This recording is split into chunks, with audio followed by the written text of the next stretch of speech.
नङा होमबा गावहा दिनैहाय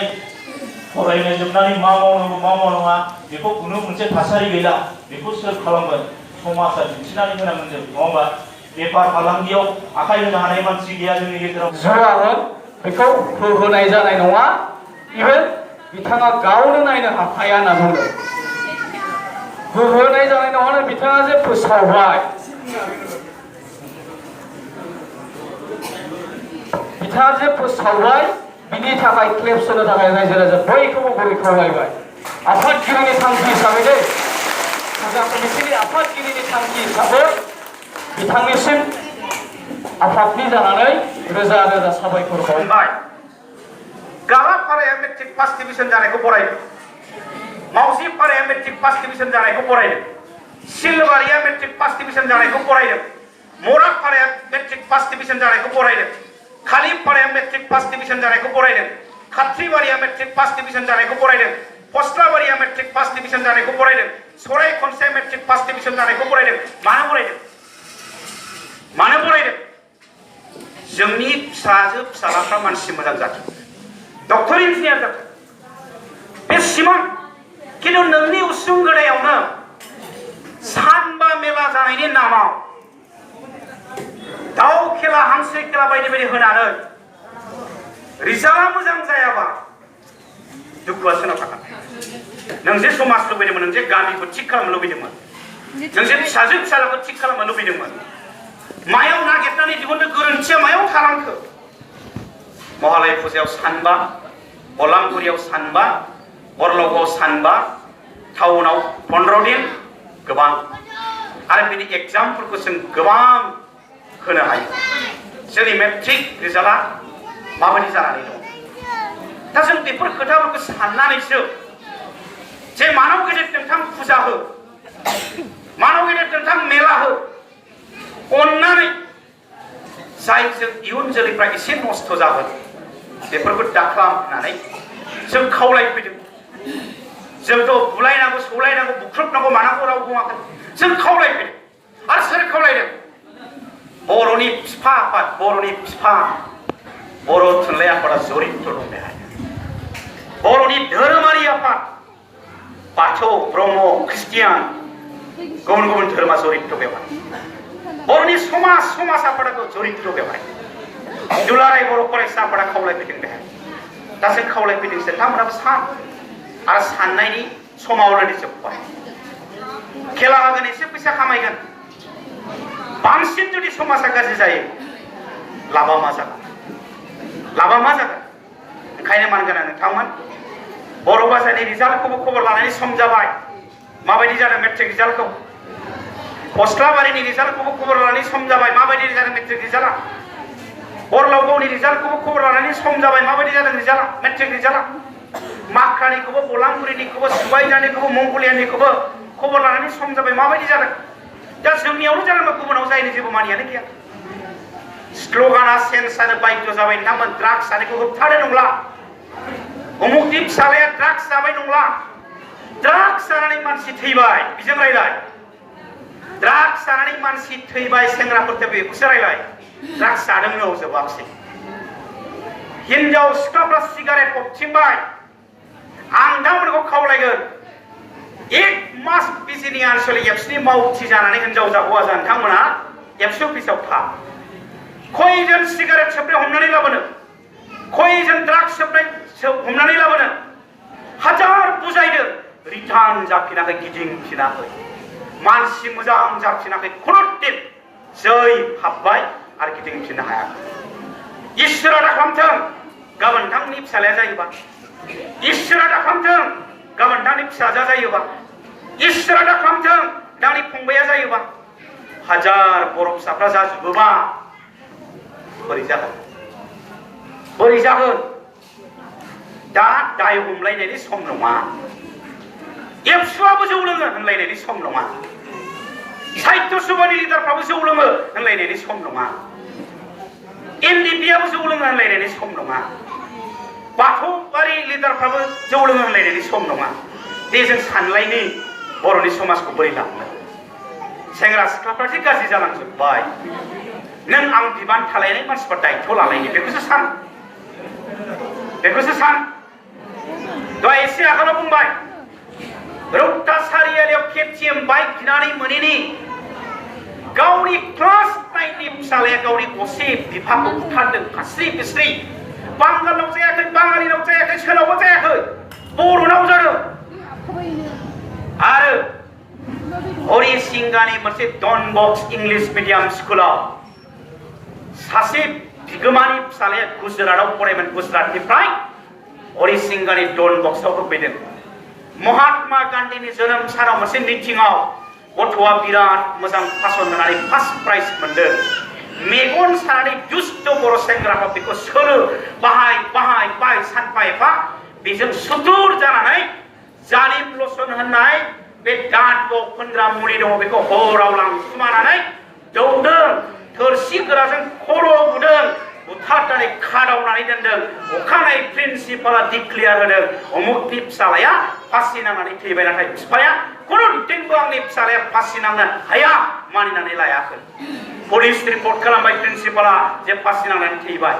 बिफाया ओरैबादि गोसो हमथानानै सोलो बानायबाय एबसुनि सेंग्राफोरनि खिन्थाबाय जे आंनि फिसालाया अबथिराव बुथार जाबाय फासि नांबाय होनाखै बुथार जाबाय होनखादों माबायाव उदालगुरियावबो मोनसे इंलिश मिडियाम स्कुल दं गथ'खौ सोलो खालामनानै लेंलांबाय फुरा भिडिअ कनफारेन्स भिडिअ लाखादों अमुक जों नोंनो मोनसे खामानि होनो सानदों गथ'खौ लांबाय बुथारग्रा गथ'खौ साथामसो लोगो नांनानै जे जोङो नोंनो मोनसे खामानि होनो सानदों जोंनि स्कुलाव बिराद गाज्रि सासे गथ' दङ जों बेखौ जेबो खालामनो हाया नों बेखौ बुथारनायनि दायित्व लानांगौ हागोन ना हाया हागोन हायोबा नोंनो जों बेसेबां फैसा नांगौ जों होगोन हागोन ने हागोन सारमोन मानो हाया जानो हरिसिंगानि अमुक स्कुलनि छात्रखौ बुथारग्रायाबो जों खोनाखानाय बाथ्राया फुरा रेकर्डिं दिनै बे गथ'आ क्लास 9 निल' गथ' जेलाव दासिमबो जेलाव सोरनियाव जादों नोंथांमोन बियो बर'आव जादों बर'आव नाथाय एबसुनि लिडारफ्रा बुंगासिनो दं बर' थुनलाइ आफादनि लिडारफ्रा बुंगासिनो दं समाजनि दैदेनगिरिफ्रा बुंगासिनो दं आबोफनि दैदेनगिरिफ्रा बुंगासिनो दं ट्राइबेल समफोरनि दैदेनगिरिफ्रा बुंगासिनो दं बाथौनि दैदेनगिरिफ्रा बुंगासिनो दं ब्रह्म समाजनि दैदेनगिरिफ्रा बुंगासिनो दं NDP-आ बुंगासिनो दं बर' हारिखौ गेरेमसा हारि खालामो सोरखौ लानानै बे सोरखौ लानानैनि एन्सारा जाबाय नोंथांनि फिसाला नोंथांनि फिसाजो जोंनि फिसाला जोंनि फिसाजो जों थिग खालामलांनो हायाबा जाया खुनुदिन जाया बिसोरहा थांखिया मानो बुजियाखै बाथ्राखौ बेयाव जेबो राजनितिनि बाथ्रा फैया मा राजनितिजों गासैबो ज' जानानैसो बे आवाजखौ जों खावलायदों ओंखायनो दिनै रायजो राजाफ्रा हिनजाव हौवा लोब फैदों खावलायदों फुजा कमिटिखौ खर' गंग्लायै नोंथांमोनखौ लिडार बानायदों जों कमिटिखौ दैदेननो नाथाय फुजाया होफैगोन रायजो राजा फुजाखौ जाफैगोन मेलाखौ जाफैगोन रायजो राजा दा रायजो राजानि खावलायनायखौ लुबैनायखौ दामोन मान होनांगोन दा जोंहा फिसा मोनसे सरकार दं BTC दं दामोना BTC दैदेनगिरिफोरनि खाथियाव थां मन्दिरखौ दिनै फुरा खालामनो हायाखै दैदेनगिरिफोर दङ दामोना थां डनेसनफोर बेहाय ग्रेन्टफोर बे दामोना बेजों लुनो हायो लुगोन रायजो राजाफोरनिफ्राय डनेसन ला दिनै बरलागाव बायदियाव बर' थुनलाइ आफादनि अफिस बानायनो 5000 मानसिफोरनिफ्राय फैसा खांदों बिथांमोना लुफुंगोन दा बर' बाजाराव महालय कमिटिनि मन्दिर लुनो थाखाय रायजो राजाया अनसुंथाइ होयैनि बाथ्राबो गैया लटारिबो होआ होमबा ने मालाबा लटारिबो होयोमोन लटारिबो होयो देग्लायबो दं दा जों लुनो हागोन दा 1949 निफ्राय गायसनदोंबा देग्लाय 70 बोसोर जाखो 70 बोसोरसो जाबाय दा 70 बोसोराव दासिमबो मन्दिरा कमप्लिट जायाखै दे बिथांमोना कमप्लिट खालामगोन दानि आफाद दानि बडिनि दैदेननायावनो रायजो राजानि डनेसन लटारि खेला जोंनि दैदेनगिरिफोरनि MLA MCLA EM PCDC chairman बिथांमोननि दान दक्षिणाजोंनो लुगोन रायजो राजानि मददजों लुगोन बे जाफुंगोन हारिनि इयुनखौ नायनानै दहाय आफादगिरिया फुजा कमिटिनि आफादगिरिया गावनो एसे रायखांदों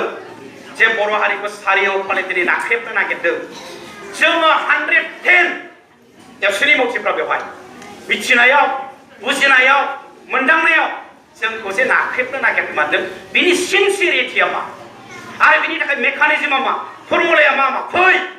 डिसकासन खालामनि रायलायनि जोङो 3थासिम डेलिगेट जिरायो बेफोरखौ रायलायनानै जों थांनि जयै बिथाङा बुंदों थिगानो जादों जे बिराद साखाथि फाखाथि दिनै जोंनि सिनसियारिटिखौ गैयिखौ नुनानै जोंखौ गाग्लोबनो हमबाय राजनितिक भाबै शिक्षाजों सामाजिकजों बेफार फालांगिजों गासिबो जों मेला जाफैगोन न'खरसेयाव खमावबाबो महालयफोरा 1000 फैसा गारगोन जुलापि फानगोन सोर बिलुन फानगोन सोर सावमिन फानगोन सोर गुबुन गुबुन बेफारखौ खालामगोन सोर गुबुनफ्रा फैगोन दस्राफ्रा कमार्शियेल फैसा खामानि थान्दा जों जाबाय रंजा बाजानि थान्दा नंगौ रंजानायनि फेस्टिभेल जा दंखायो बैसागु दं मागो दं बायदि बायदि फुजायाव फैनो हानाखै मेलायाव फैनो हानाखै बाखिया फैसा खामायगासिनो दं जों कमार्शियेल जेबो जानो हायाखै बे जाबाय जोंनि प्लेनिंनि अभाब बे प्लेनिंनि अभाबाव सिनसियारिटिनि अभाबावनो जों बिराद माने गोग्लैसोबाय दिनै हाजार जुग बोसोर बेबायदि थासारियाव जों फैनो गोनां जाबाय ओंखायनो सानलायनायनि सम जाबाय बुजिलायनायनि सम जाबाय नोंथांमोनाबो बेखौ बुजिगोन भिडिअ लाबो हारिमुआबो थांगोन 50 थाखानि टिकेट दानगोन 100 थाखानि टिकेट दानगोन आं फैला मेन्देलानि हायनामुलि बास हारिमुआबो थांगोन मोनसे रंजानाय एन्टारटेनमेन्ट आं मोनगोन सोरां मन्दिर थियेटार लाबो बयबो अनसाय फुजा कमिटिया लाबोदों जानो हागौ सोरबा बाजार कमिटिया लाबोदों जानो हागौ लाबो सियार जारायनानै लाबोदों नाय रायजो राजा अनसाय बर'नि थियेटारा थांनानै थागोन हारिमुआ थांनानै थागोन डान्स लाबोदों मोसानाय 100 थाखा टिकेट मोसाग्राफ्रा थुलुंगा मोनगोन हारिमुआ थांनानै थागोन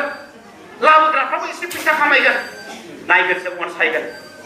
जोंबो फैगोन सानबानि गेजेराव साननै बा सानथामखौ जोंबो फैगोन नाथाय जों दाउ खेला गेलेनोथ' फैनाय नङा दाउदै खेला गेलेनोथ' फैनाय नङा हांसो खेला गेलेनोथ' फैनाय नङा जों खिन्थु महालय मेला नायनो फैगोन ओंखायनो रायजो राजायानो लुबैबाय जेला फुजा कमिटिया प्लिज सेकेन्ड थट आरो खानो मोना ने नैथि साननाय आरो जाहाथे फैया गुजु गुजा जाहाथे साना बिथांमोनखौ खावलायदों जाहैबाय उन्दै उन्दै गथ'साफ्रा जिबायदि मानायाव फैदों अबस्थायाव फैदों बे अबस्थायाव फैनायखौ जोंनि सिगांनि बिबुंथिया एसेबाबो नोंथांमोननि सिगाङाव फोरमायलांदों जायखिजाया नोंथांमोनहा जोङो दिनै साफ्रोमबो बेयाव नुजाफैनाय आइ आफा बिदा फंबाय बिब' बिनानाव रायजोफोरखौ खावलायदों जे जिथु थासारि दा सोमजिगासिनो दङ दहायनो बुंलांदों जे ड्राग लोंनाय जानाय उन्दै बैसोआव माने हाबा लालायनाय बेफोरो माने जागासिनो दं नोंथांमोनाबो फ्राय जायफ्रा एसे खनाफोरफ्रा एसे खबर लायो रादाबफोरखौ लायो मिथिनो मोनो बिनि अनगायैबो दा जिथु दहायबो बुंलांदों बे मोनसे गारि मेला लामा थामानि जिथु आयेन फैदों बे आयेनावबो जों दाख्लै जोंनि प्रसासन जन्त्र जायफोर दङ सिभिल एसडिअ एसडिपिअ बिथांमोनखौ जों लोगो हमनानै जों मोजाङै सावरायदों बिथांमोनहाबो दिनै जों माने फुरा गोख्रोङै मदद होनानै बे खामानिखौ जों मावफुंगोन होननानै जोंनि सिगाङाव बुंथिहरदों दुलाराय बर' फरायसा आफाद बर'नि माहारि आफाद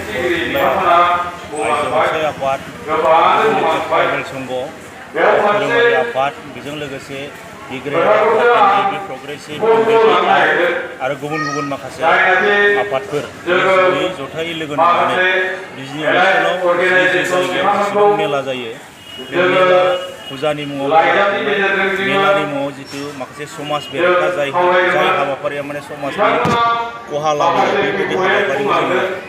फुजा कमिटिखौ मेला कमिटिखौ खालामनायनि गेजेरजों मोनसे बे एक्टिभिटिसखौ बन्द' खालामनांगौ मोनसे आपिल खालामनाय जादों आरो बे थांखियैनो थांनाय बोसोराव बिजनियाव जेराव मेला जादों देवलाय फुजानिफ्राय लानानै बे मेलाफ्राव गासैबो बेवहाय जिहेतु सोरखि जौ जुवा बे टटेलि बन्द' जादों होननानै जों बुंनांगोन जों फुजा कमिटिफोरखौ जोङो साबायखर बावो आरो बे नोजोरैनो देग्लायबो जाहाथे थांनाय बोसोरनि जि डिसिसन जि थांखि बे थांखिया जाहाथे थाबाय थायो बेखौ इमप्लिमेन्ट खालामनाय बेखौ फिन मोनसे गोसोखांनाय नोजोरै जों बेखौ खालामनाय जादों आरो दिनैबो बेवहाय बेजों लोगोसे माखासे बे थांखिखौ लानानै आरो समाजारि माखासे मेसेज होनांगौनि थाखाय समाज सांग्रांथिनि थाखाय बेवहाय जों मोनसे आफादारिफ्रा गौथुमफ्रा दिनै बेहाय ज' जानानै ओनसोलनि रायजो राजाफोरखौ लानानै बे ओनसोलनि सानस्रिफोरखौ लानानै जों बेहाय मोनसे दिनै जोंनि बिथिंनिफ्राय जोङो बुङो जा मेलानि जोङो बिरोंथि नङा मेलानि नामाव माखासे एन्टि ससियेल समाजनि बेरेखा सोरखि खेला जौ जुवा बेफोरबायदि बिथिङाव जि खेला होनाय जों गोख्रों भाबै जोङो बेयाव बादा होबाय थादों आरो बे दिनैनिल' बाथ्रा नङा थांनाय बोसोरनिफ्राय जोङो स्टार्ट खालामनानै नैबे बर' बाजारनि जि महलाय मेला बे मेलायानो जिहेतु जोंनि बे एन्टायर बिजनि एरियायाव मेलाया फुजाया स्टार्ट जायो हिसाबै आरो बे फुजानि नामावनो माखासे मेला खुंनायजों लोगोसे बायदिसिना जाथाय जायो हिसाबै जों माखासे एन्टि ससियेल समाज बेरेखा खामानि जाहाथे जाया बेनि थाखाय जों गोख्रों भाबै जोङो जोंनि संगठननिफ्राय जोङो रोखायै बुंनो हायो जों बे मेलानि नामाव बायदिसिना एन्टि ससियेल खेला होनायखौ जों गोख्रों भाबै